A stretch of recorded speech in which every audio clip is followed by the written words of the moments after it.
Hello everyone and welcome back to the drawing board. This week we're talking about stoichiometry.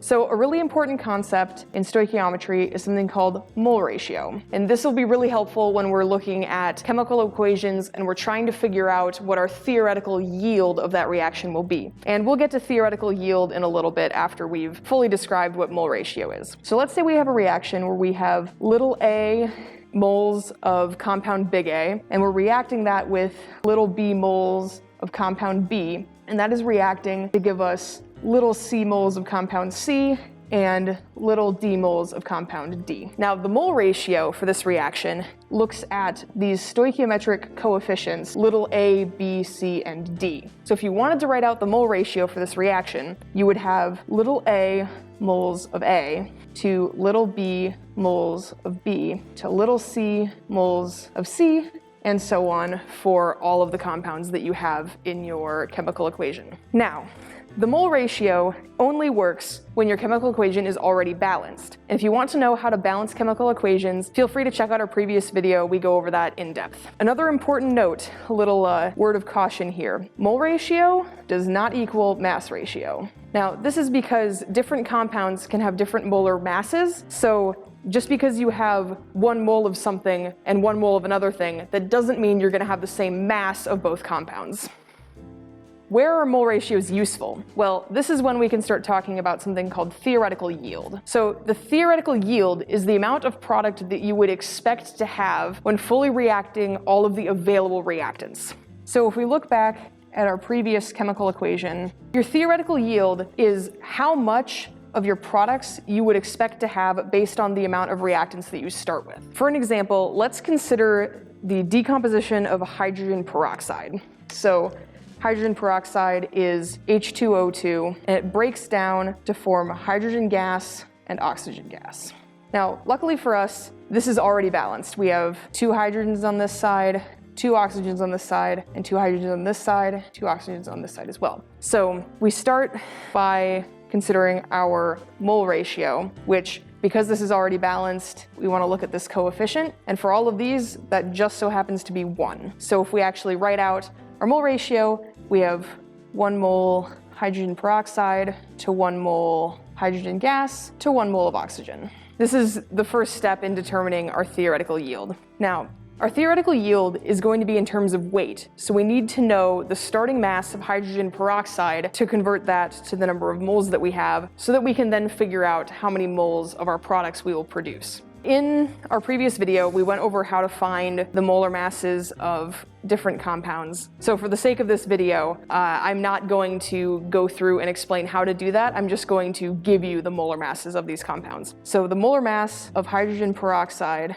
is 34.02 grams per mole. So if we are told that we start out with 3 grams of hydrogen peroxide, we can easily calculate the number of moles that we have. So 3 grams of hydrogen peroxide is the same as, again, we have 34.02 grams for every mole of hydrogen peroxide. And if you plug and chug the numbers, we find that we have 0.0882 moles of hydrogen peroxide. All right, so now that we know that we have 0.882 moles of hydrogen peroxide to start, and we know that our molar ratio is 1 to 1 to 1, this becomes pretty easy to solve, because however many moles of hydrogen peroxide we have will also be the same number of moles of hydrogen gas and oxygen gas that we have when the reaction is complete. So we also know that we have 0.0882 moles of hydrogen gas, and we have 0.0882 moles of oxygen.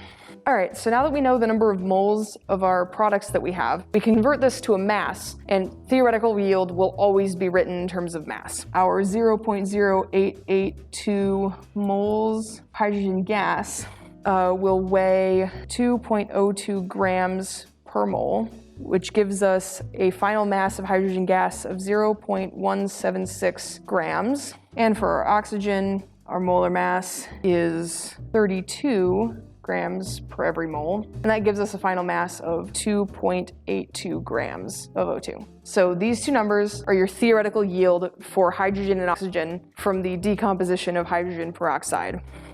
an important part of determining your theoretical yield is figuring out if you have any limiting reactants. You can determine the limiting reactants by solving for the moles of reactants and comparing them to the molar ratio of your balanced chemical equation. This is easiest explained through an example problem, so we're going to take a look at the combustion of propane, and we're going to burn that propane in a sealed container. Now, this is a terrible idea, and I would not recommend doing this in real life, but for the sake of explaining this example and having a limiting reagent, we're going to pretend that we are burning this in a sealed container. So, combustion reactions are always some kind of fuel plus oxygen, and they will produce carbon dioxide and water. So the chemical formula for propane, which is our fuel, is C3H8. Now, we're going to need to balance this chemical equation in order to get the molar ratio. And again, if you want to know how to balance chemical equations, that was covered in our previous video. But I'll do a quick example here because this is something that will show up a lot when you're looking at these limiting reagent problems. On this side,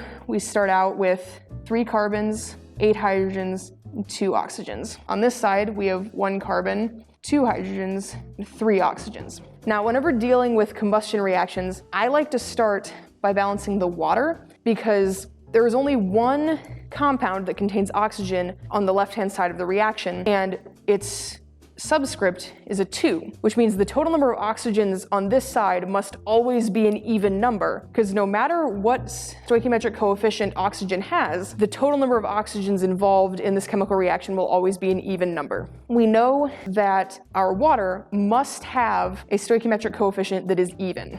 So a good way to tell if we're looking at the right number is to then consider our number of hydrogens.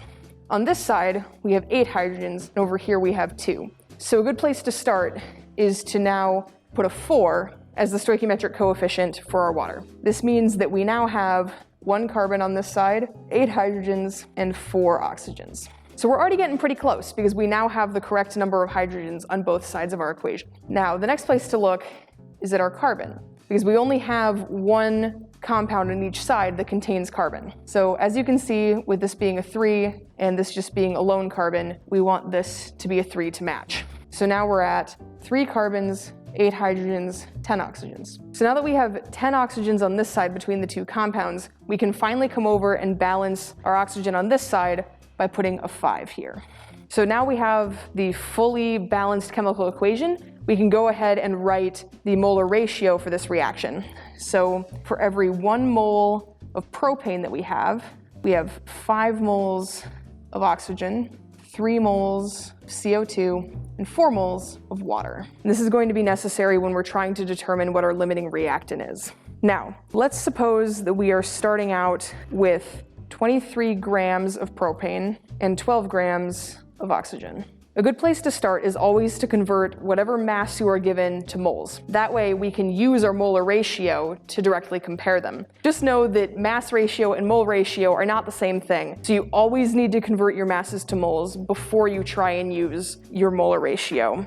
The molar mass of propane is every 1 mole is 44.11 grams, which means that we have 0.521 moles of propane.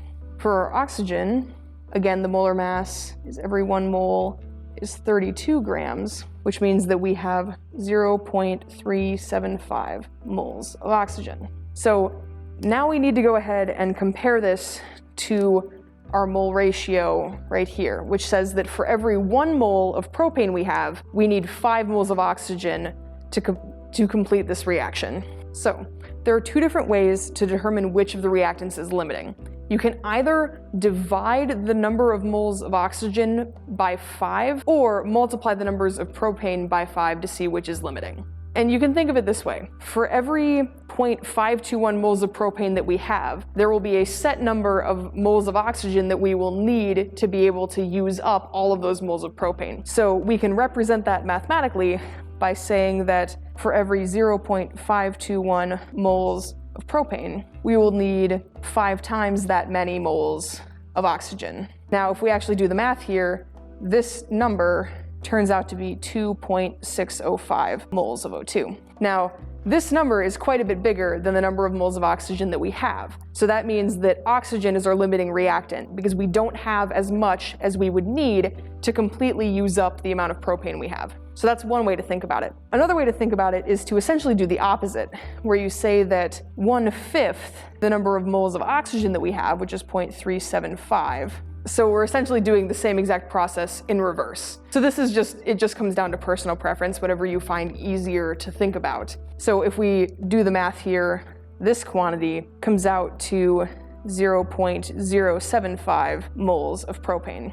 And since we have significantly more than that amount of propane available to us, then we know that our propane is in excess and our oxygen is limiting. So both of these methods will get you to the same answer, so just pick whichever one you prefer to use. It's going to come down to whatever you find easier to think about conceptually. So now if we want to calculate the theoretical yield, we need to use our limiting reactant, which in this case is oxygen, as the basis for all of our calculations. So at this point, usually a good way to think about it moving forward is to rewrite your mole ratio in terms of 1 mole of oxygen. So what does that look like? Well, we started out with our mole ratio looking like this. So this mole ratio right now is in terms of 5 moles of oxygen. So we want to go through and divide all of these coefficients by 5 so that the mole ratio is written entirely in terms of 1 mole of O2. So if we're trying to solve for a theoretical yield of CO2 and water, we can now use this new mole ratio that we've written, which is really just another way of writing the mole ratio we already had, to determine the mass of our two compounds.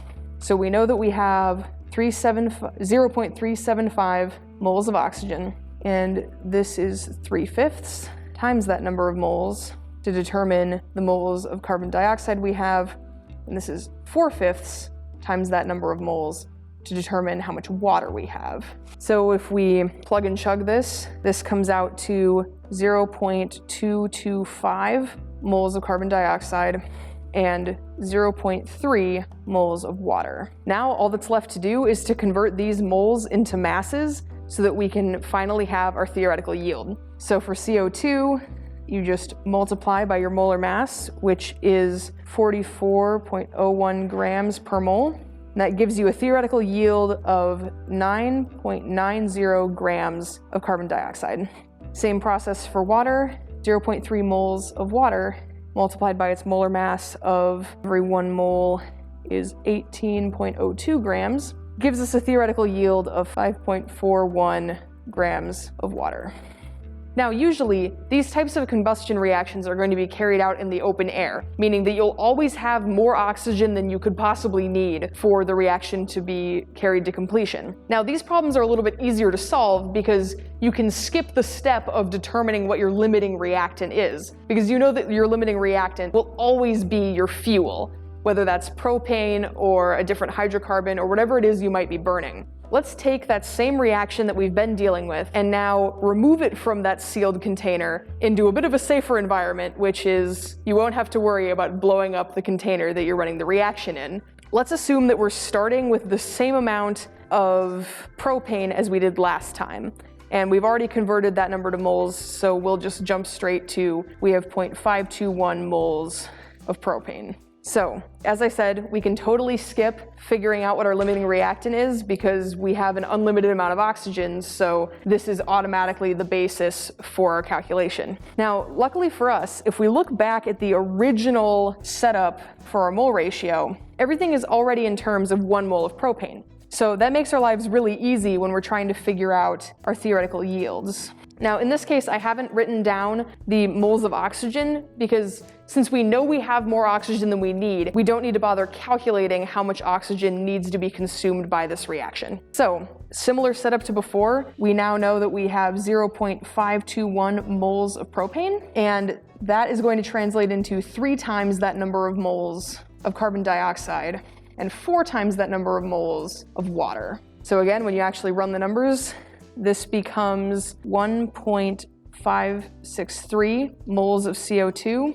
and 2.084 moles of water. Again, to get our theoretical yield, all we need to do is multiply both of these by their molar mass to convert that to grams. So 1.563 moles of CO2 multiplied by its molar mass of every 1 mole is 44.01 grams, gives us a theoretical yield of 68.79 grams of CO2. For water, same process. Our 2.084 grams of water gets multiplied by its molar mass of 18.02 grams per mole, which gives us a theoretical yield of 37.55 grams of water.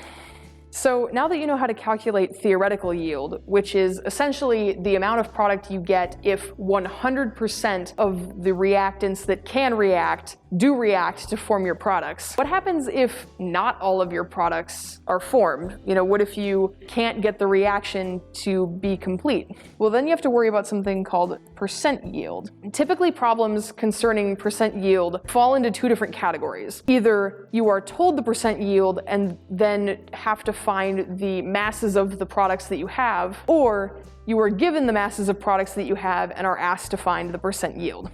So let's revisit the same problem that we've been doing and figure out what our percent yield would be if our final reaction were to give us 28 grams of water. Well, from our previous page, we know that the theoretical yield for water for this reaction was 37.55 grams of water. Now, to figure out our percent yield, all you need to do is divide what you actually have by what you theoretically could have and solve for your percent yield.